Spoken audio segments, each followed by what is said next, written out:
My friends, this morning I'd like to briefly address myself to what I see as the prevalent mood in our modern world. And to describe that mood, I would use adjectives such as frightened, disappointed, disillusioned, skeptical, cynical.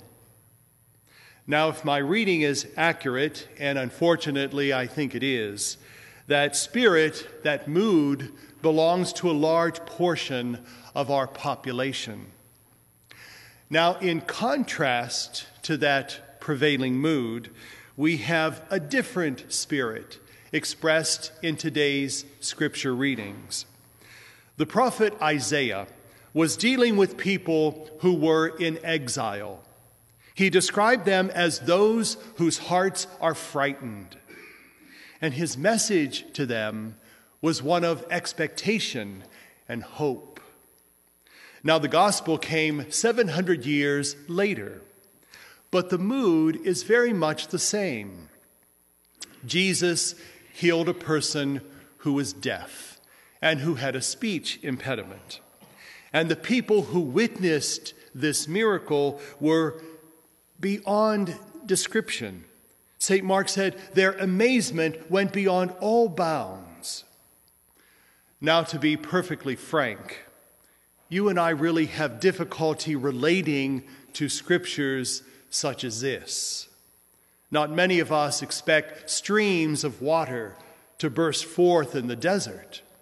And not many of us expect a physical healing or miracle to occur in one's life today. The real truth is that most of us do not believe in miracles. If we think about it, that's rather tragic. Because if there's anything this modern world needs, it's some miracles. I think for one thing, it would certainly change our attitude and what is likely to happen tomorrow. We would like to believe that skepticism, that frightened people and disillusionment are real, and that those who believe in miracles are nothing more than starry-eyed dreamers. Well, perhaps it would be good and wise if we remind ourselves how many times in history that skeptics have been proven wrong. I think another thing that miracles would do is it would change our attitude toward the tragic aspects of life. You know, the truth of the matter is that life can be, and it is for many people, a rather devastating experience. You know, people live with grinding poverty, with incurable diseases, with social humiliation, political persecution. Those are the facts of life. But what if we faced those experiences with expectation and with hope? Because miracles can and do happen, and they happen every day. I just have one final thought, and it's this. Miracles can really make a difference in the way we feel about ourselves. You know, there's no telling what might actually happen to any life here today.